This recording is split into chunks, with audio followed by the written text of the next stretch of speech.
¿Qué es el modernismo?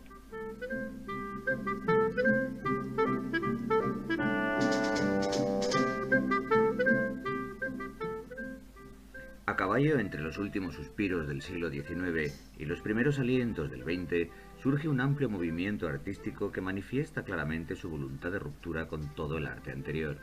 Su alcance llega prácticamente a todas las manifestaciones de la voluntad creativa, desde la arquitectura al diseño, las artes gráficas o las artes plásticas. Su voluntad de modernidad se ampara sobre todo en la utilización de un lenguaje formal distinto, pero también en la utilización de las nuevas técnicas y materiales que estaban definiendo ya la nueva sociedad industrial. Se trata de un fenómeno muy extendido en toda Europa, que tiene representantes en todos los países y en las diversas manifestaciones del arte. Es el Modern Stil en los países anglosajones, Art Nouveau en Francia, Jugendstil en Alemania, el Sezessionsstil en Austria o el modernismo en España. Es por tanto un arte nuevo, aunque sigue habiendo un cierto apego a determinados elementos del pasado que se consideran propios de un lenguaje artístico auténtico, caso de la labor artesanal. Al mismo tiempo, el fenómeno modernista también reclama una estética refinada y decorativista, resultado de su fervor por el diseño, que origina un estilo definido por la elegancia y la belleza plástica, motivos por los que el Art Nouveau no puede considerarse tampoco un fenómeno rupturista. En realidad es el menos rompedor de los fenómenos de renovación artística, y buena prueba de ello es su aceptación por la burguesía acomodada de la época y su difusión como una auténtica moda estética. Sus representantes más conocidos tal vez se encuentran en el campo de la arquitectura: Gaudí, Guimard, Van de Velde, Mackintosh, Horta, Otto Wagner, pero también son famosos algunos diseñadores, como Tiffany, y artistas plásticos, relacionados por ejemplo con el cartelismo, que adquiere una enorme impronta ornamental y publicitaria en este contexto, destacando especialmente el nombre del checo Alfons Mucha. Dentro de la propia expresión pictórica habría que destacar especialmente dos fenómenos. En Inglaterra, el movimiento Arts and Crafts, con William Morris como principal exponente, y en Viena la Secesión, y dentro de ella la obra de Gustav Klimt, tal vez el artista más representativo de todo el proceso modernista. En España el modernismo adquiere su mayor importancia en el ámbito de la arquitectura, y sobre todo en Cataluña, donde nombres como Gaudí o Domènech y Montaner ocupan un amplio espacio de nuestra historia del arte. Pero también hay algunas incursiones modernistas en la escultura de Pablo Gargallo, y también en ciertos pintores cuya estética podría vincularse al impacto del Art Nouveau, caso de Anglada Camarasa, o algunas obras de los catalanes Santiago Rusiñol o Ramón Casas. En arquitectura, la característica fundamental del nuevo estilo es su fantasía y su libertad creadora, enriquecida siempre por un prolijo componente decorativo en el que interviene no solo el modelo arquitectónico, sino también el diseño de los muebles, los vidrios o los herrajes, en una concepción de arte total. Esta inclinación imaginativa y ornamental de la arquitectura dará lugar también a recreaciones orgánicas y a una riqueza colorista que resultan igualmente novedosas. En el campo de la pintura, el modernismo aporta un sentido igualmente nuevo de la belleza, basado en la delicadeza de las formas, las líneas quebradas, el protagonismo de la mujer sensual y un entorno decorativo que envuelve la obra pintada, a veces con fondos dorados o colores exuberantes, a veces a través de la voluptuosidad de las formas, y siempre con un alarde decorativista de enorme impacto visual. El modernismo constituye el paréntesis efímero de un arte de la opulencia, que no sobrevivirá a los avatares que se avecinan, la Primera Guerra Mundial y sus secuelas, cuya repercusión será brutal sobre todo el arte posterior, y especialmente en el campo de la arquitectura.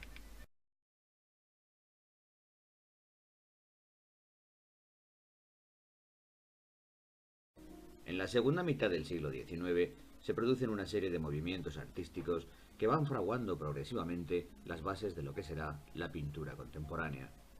Uno de estos movimientos era el impresionismo, un estilo denostado en su época, pero de los más apreciados con posterioridad. El impresionismo surge como una evolución del realismo, proponiendo un esfuerzo mayor en la representación de la realidad. Sus inicios se hallan ligados a la figura de Doigmanet, un pintor rebelde frente a las normas establecidas de la pintura oficial, cuyo prestigio y ejemplo servirá de modelo a los jóvenes pintores que configurarán el grupo impresionista. Influenciado por la pintura española de Goya y Velázquez y su espléndido tratamiento de la luz y del color, Manet se rebelará contra el academicismo, el romanticismo e incluso el realismo tal y como se había desarrollado hasta ese momento. cuadros, como su famoso Almuerzo sobre la hierba, establecen una serie de cambios en la pintura que la revolucionan totalmente, lo que provocará las críticas de sus contemporáneos.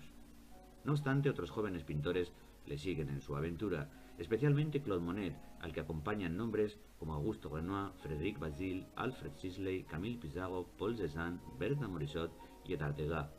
Todos juntos decidirán organizar una exposición que reuniera sus obras, lo que no era fácil por los cauces oficiales, puesto que su forma de pintar era muy criticada, pero con la ayuda del fotógrafo Félix Nadar, que también era miembro de la tertulia y que les presta su estudio como local, la exposición puede finalmente realizarse. Esta primera y famosa exposición se produce en 1874 y es fuertemente censurada por los críticos del momento, que afirman que aquello no era forma de pintar. En concreto, el crítico Louis Leroy los llama despectivamente impresionistas, porque, apostilla, dicen que quieren expresar sus impresiones. Desde ese momento al grupo se denominará impresionista. La pintura impresionista es una manifestación artística llena de colorido y luminosidad, cuyos principios esenciales son los siguientes. En primer lugar, se desecha la costumbre tradicional de pintar de memoria. Habitualmente se tomaban apuntes del natural y posteriormente el cuadro se trabajaba en el estudio. Los impresionistas se oponen a esta práctica y apuestan ahora por pintar la realidad directamente, para poder así captar la sensación emocional que nos produce su contemplación directa. Pero los sentidos, y en especial la vista, no perciben siempre igual la realidad que nos rodea. La perciben con menor detalle cuanto más distantes son los objetos y de forma variable según las modulaciones de luz y color. Por ello los impresionistas otorgan tanta importancia al tratamiento de la luz.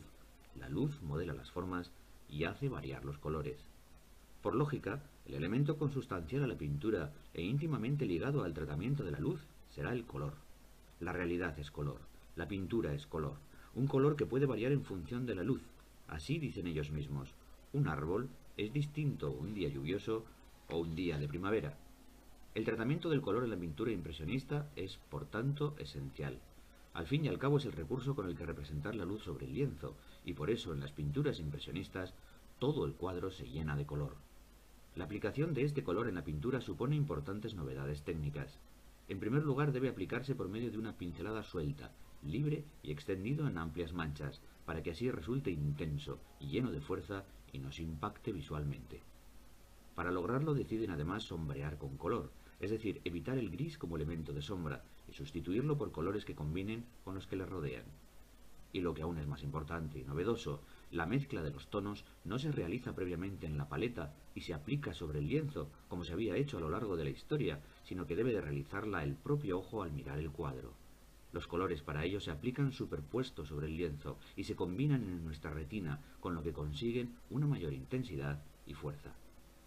Pero todo esto no es suficiente para reflejar con verdad la realidad, porque esa realidad que nos rodea es también dinámica, y si se trata de reflejarla plenamente, el pintor deberá de ser también capaz de reproducir ese dinamismo en sus cuadros, es decir, deberá de introducir en ellos la dimensión del tiempo, lo que solo se consigue deteniéndolo, es decir, congelándolo en un instante. Un efecto que ya había conseguido la fotografía y que influirá por ello tanto en la nueva forma de pintar. De ahí la frecuencia con la que aparecen en los cuadros impresionistas los reflejos en el agua o los brillos de luz.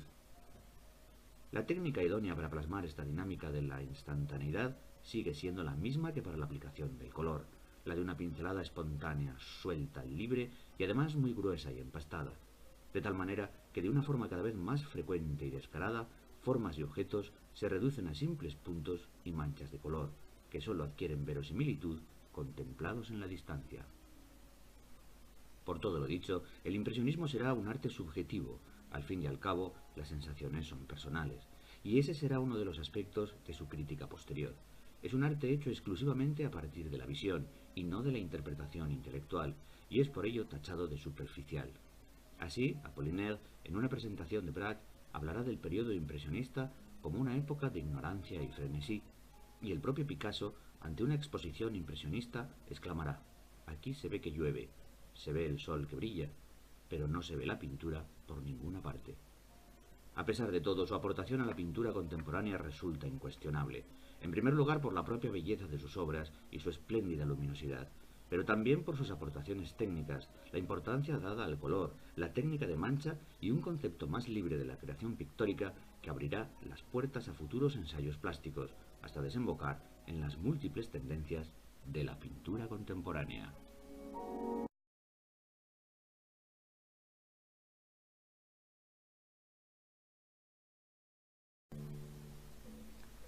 El postimpresionismo no es un estilo, no es tampoco una tendencia a un movimiento artístico. En realidad, el postimpresionismo es una sistematización historiográfica que incluye a todos aquellos pintores que, iniciados en el impresionismo, evolucionaron hacia formas de pintar distintas que además resultaron muy diferentes entre sí. No hay que olvidar que el movimiento impresionista fue de muy corta duración, apenas 10 años, momento a partir del cual todos los integrantes de aquel grupo, a excepción de Monet, siguieron caminos muy distintos en su progresión artística. Ese proceso posterior al impresionismo es lo que se ha dado en llamar postimpresionismo.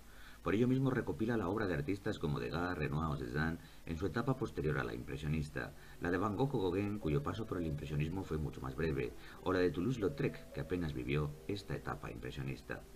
De todos ellos, la mayor repercusión pictórica de cara a posteriores movimientos artísticos sería la de Paul Cézanne, Vincent van Gogh y Paul Gauguin.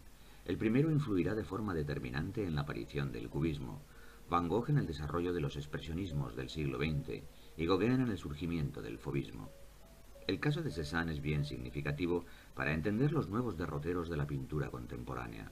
Su paso por el impresionismo fue breve, y de hecho es el primero en rechazar una pintura únicamente basada en valores visuales, que además afirma la mutabilidad de la realidad en función de las variaciones de luz. Para Cézanne la realidad, por el contrario, es inmutable, y precisamente lo que debe de hacer el pintor para captarla en su verdadera objetividad es representar aquello que nunca cambia, lo esencial de las cosas. Para Cézanne lo inmutable son las formas de los objetos, porque es lo que nunca varía, y de ahí su interés por recuperar los volúmenes y por reducir los objetos y figuras a sus formas geométricas esenciales. La pintura, por tanto, no puede improvisarse, debe de modelarse desde una realidad que es, ante todo, intelectual.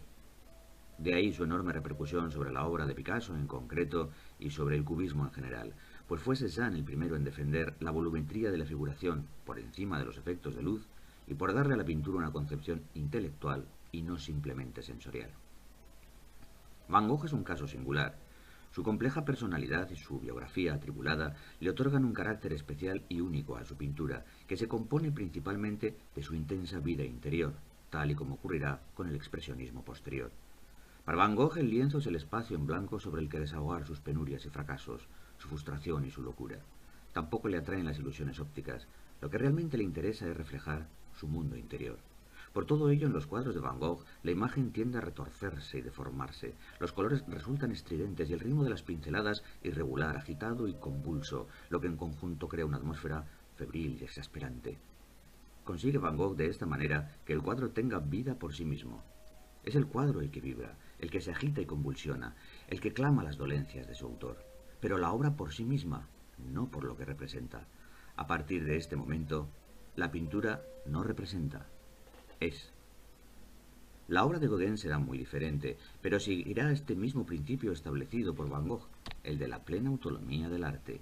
Gauguin defiende que la representación de la realidad debe de ser completamente libre, y que el artista, en vez de reflejarla como la vemos, debe de modificarla hasta convertirla en un mero pretexto que transforme el cuadro en un valor en sí mismo. De nuevo se insiste en la misma idea, que el artista en su libertad no debe de reproducir la realidad, sino recrearla hasta elaborar la obra de arte. El protagonismo que le dará Gauguin al color en este proceso de transformación de la realidad tendrá también una influencia decisiva sobre el movimiento fauvista. Distinta sería la contribución de los llamados neoimpresionistas o puntillistas, como Paul Signac o Georges Seurat, cuya aportación personal sigue un criterio más concreto y homogéneo. Conservan el interés impresionista por representar fielmente la realidad, pero lo hacen con una técnica muy diferente, aplicando el color por medio de diminutos puntos separados entre sí para que sea nuestra retina la que los mezcle en el ojo. El resultado es muy diferente al de la pintura impresionista, porque ahora los cuadros están mucho más elaborados y porque el efecto es mucho menos espontáneo y natural que el de los cuadros impresionistas, aunque eso sí, de un encanto singular y extraño. En definitiva, el posimpresionismo constituye un paréntesis rico y variado en medio de una etapa llena de cambios, que anticipa la vorágine artística que supondrá el inicio del siglo XX y la irrupción imparable y violenta de las vanguardias.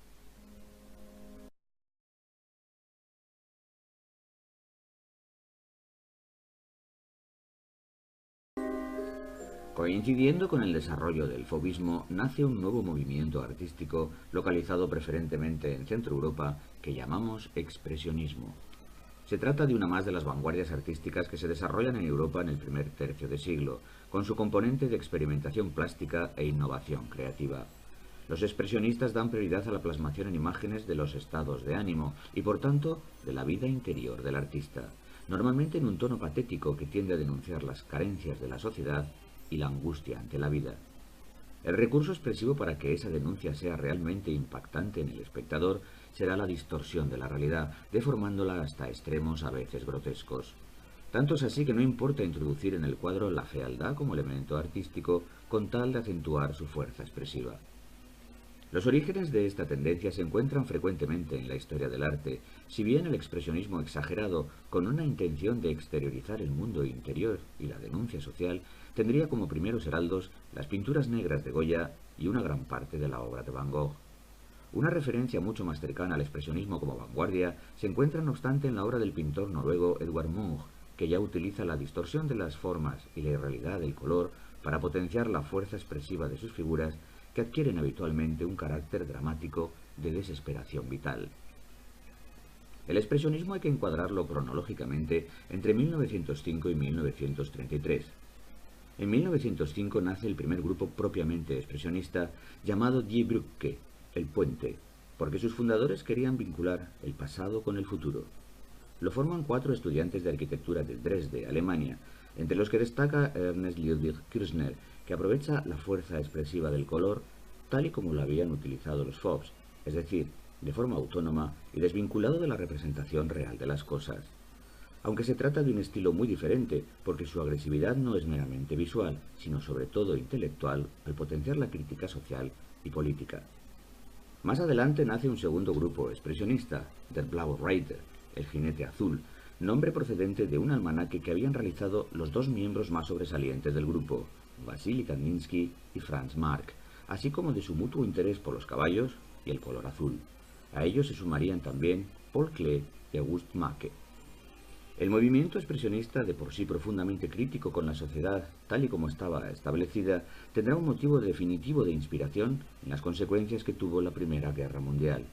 El tremendo impacto de aquella carnicería en las conciencias de estos artistas no hizo más que agudizar sus sentimientos de inconformismo y desesperación ante la condición del hombre, más aún si consideramos que el núcleo principal de los expresionistas se hallaba en Alemania, el país que como perdedor de la guerra más iba a sufrir sus consecuencias. La respuesta artística de los expresionistas ante esta situación será la de una pintura aún más desgarradora y de un tono tremendamente crítico contra la sociedad, los estados y la condición del hombre. Artistas como Schiele, Kokoschka, Nolde y Sutin son una buena prueba de este expresionismo pesimista. Con posterioridad esta tendencia adquirirá mayor crudeza a través del grupo Nueva Objetividad, cuyos principales representantes son George Grosz, Otto Dix o Max Beckmann. Una nueva objetividad que dé verdadera cuenta de las injusticias sociales, de los abusos políticos, de la inmoralidad de los poderosos o de la desolación de la vida diaria en aquel mundo moderno. A pesar de todo, el expresionismo también tiene en ocasiones su versión más poética y sosegada, como ocurre con las imágenes deliciosas de Otto Müller. Más atrevidos por el color y su fuerza expresiva, aunque igualmente atractivos, son los retratos de Alexei von Jawlensky. Con la llegada de los nazis al poder en 1933, puede decirse que el expresionismo desaparece como tal vanguardia en Alemania, al ser sus artistas perseguidos por degenerados, decadentes y antipatriotas, si bien no podemos tampoco vincular este movimiento exclusivamente a Alemania.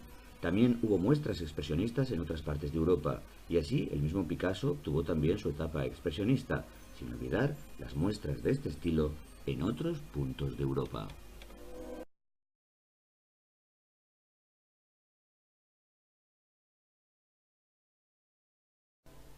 El comienzo del siglo XX supone una fase trepidante de investigación y evolución artística que dará lugar al fenómeno de las vanguardias. Los estilos se suceden con enorme rapidez, superponiéndose las aportaciones de unos y otros sin tiempo apenas de asimilarlas todas. El primero de los movimientos que surge con el nuevo siglo será el fauvismo. El nombre de esta nueva tendencia deviene del nombre fauvistas del francés, con el que el crítico Louis Bussel denominó al grupo de pintores que había llenado con sus cuadros el Salón de Otoño de París de 1905. Era tal la agresividad del color, sus tonos exaltados e irreales, que aquella sala le pareció una jaula de fieras, de faux en francés. El fauvismo es en realidad un arte de síntesis, que recoge elementos del impresionismo y del postimpresionismo, y que sobre todo sigue exaltando el protagonismo del color y su autonomía respecto de las formas. Aspectos que ya podían advertirse en la obra de Van Gogh y más aún en Gauguin, pero que los fauves enriquecen con otras propuestas cromáticas, especialmente la utilización de colores primarios, el juego de complementarios y las tonalidades chillonas y agresivas. Caracteriza también a estos pintores la técnica de pincelada suelta y gruesos empastes y el rechazo a la imitación de la naturaleza. No se trata de imitar la realidad, sino de transformarla en el cuadro recreando así otra, tal y como habían anticipado ya Van Gogh y Gauguin. El grupo es liderado por el pintor Henri Matisse, al que siguen otros jóvenes artistas como Derain, Vlaminck, Marc o Dufy, pero al igual que ocurrió con los impresionistas, el grupo solo permanecerá unido un breve periodo de tiempo, a partir del cual cada artista siguió su propio camino diferente. La teoría de Matisse, que tiene su referencia emblemática en el famoso retrato de Madame Matisse o retrato de la raya verde, está clara. Se trata de experimentar con el color y de concebir el cuadro como una superficie coloreada y no como una representación de objetos. El color es ante todo sensación, y el reto del artista consiste en combinar colores de manera equilibrada y armoniosa, sin ninguna referencia con la realidad, pero con toda su carga emotiva. Se insiste, por tanto, en un arte de la contemplación y de la exaltación de los valores visuales, tal y como ya había establecido el impresionismo, sin que hayan llegado a calar todavía las enseñanzas de Paul Cézanne y su defensa de las formas y de las estructuras por encima de las variaciones caprichosas de la luz y del color. La diferencia, en todo caso, se encuentra ahora en la utilización de los tonos, completamente irreales, y en una técnica también más agresiva sobre el lienzo. Con ello el cuadro obtiene su valor por sí mismo y no por lo que representa. Esta autonomía del arte, ya iniciada por los postimpresionistas, pero que ahora se certifica definitivamente, constituye la lección principal que caracterizará a todo el arte posterior.